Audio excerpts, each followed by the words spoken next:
Mario. Kasama rin yung aming kaklase, isang sibilyan, si Alex. At saka si Atty. Aguirre, yung aming nagulaw ng aking pinsan. Aking pong pagtungo dito sa tanggapan ng Commission on Election ngayong araw ay hindi po ating sariling desisyon lamang. Mas mahigit na matimbang at mas ibig at umapang na panawagan ng ating mga kababayan. Lalo-lalo na yung mga ating mga kapatid na nasa serbisyo, kapulisan at kasundaluhan. Pareho na rito yung nasa aktiba at saka yung mga retirees.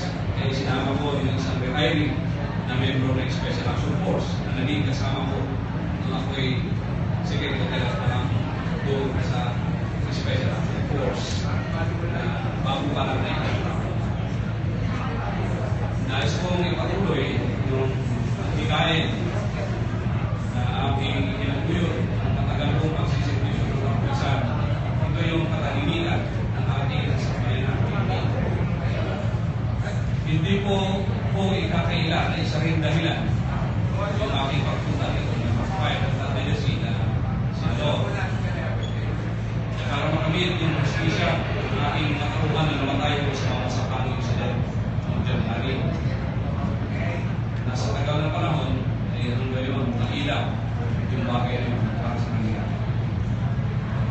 Ang pagtututapa yung bayani natin na magiging member of Special Force.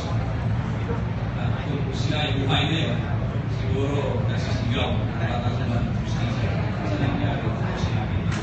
Kasama na rin yung aking mga kasamahan na nabuhay na kumaharap tayo ng kaso sa Ombudsman, kasama na ako sa kumaharap ng kaso. Sa ginawa namin, kaya magpatay ng number 1 na terorista ng Asia. Bilang ama ng Special Action Force o ng nakatandang kapatid, ang pinaniwala na responsibilidad ko na may hain o may pakita sa kanilang mga kamag-anak, yung mga nasawi, yung justisya na gusto nilang makamitin. Sila ay walang awan na pinatay ng grupo doon sa Maguindanao. Ang isang manunalito ay kasababuyan na naging pag-usap ng kapayapaan sa ating pamahalaan. At nangyari yun dahil na rin naiwanan kami sa ere. Hindi kami natulungan. Kaya ganoon ang sinabi ng ating magigiting na member ng Special Action Force. Hindi lang po doon nagsimula yung aming pagdesisyon na tumakbo ng bilang senador. Nandiyan din yung pagsasakripisyo ng ating kasamaan, hindi ang kapulisan pati sundalo, yung nasa Bureau of Prison, yung bombero, yung mga agente ng Drug Enforcement Agency, yung mga agente ng NBI, lahat na nagpapatupad ng batas na araw-araw pag lumalabas sa kanilang bahay, sa sakripisyo agad ang hinaharap yan. At kung binaras-baras, babawian sila ng buhay para sa katahimikan natin lahat. Katahimik ng bansa, para matibasay tayo na lumakan, maglakbay ng mga oras na gusto ninyo. Ito ay aking isusulong kung ako ay makadalo sa senador sa Senado.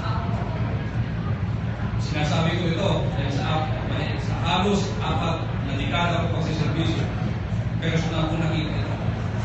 Yung kriminalidad, yung karahasan, yung kawalan ng katarungan at justisya lalo sa mga mahihirap.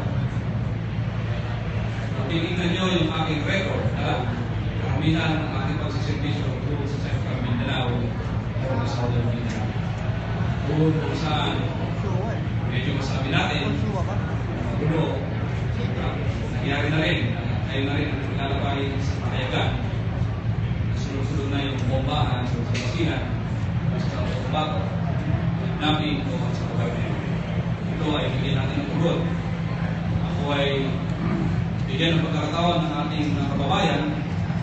Ako ay susulong at pagpapatuloy ng aking kain na yan. At sana pagpalayan tayo ng buong may kapal para sa ganun Panginoon, pagpapit natin ang ating binibigay.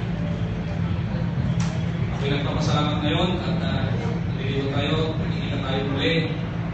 Nakikita tayo doon sa investigation sa Senado. At sana hindi pa ito ating pagkikita muli. Magandang umaga sa ating lahat. Ako po, si General Julio Lamelias, Retiradong Pulis, General ng Bayan, General ng Pangkalasang Pulisya, Tubo, Luna, Lomyo. Magandang umaga sa ating lahat.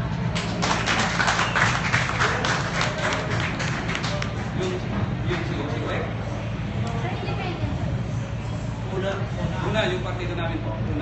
Una? Under una o? Baliktad sa baliktad.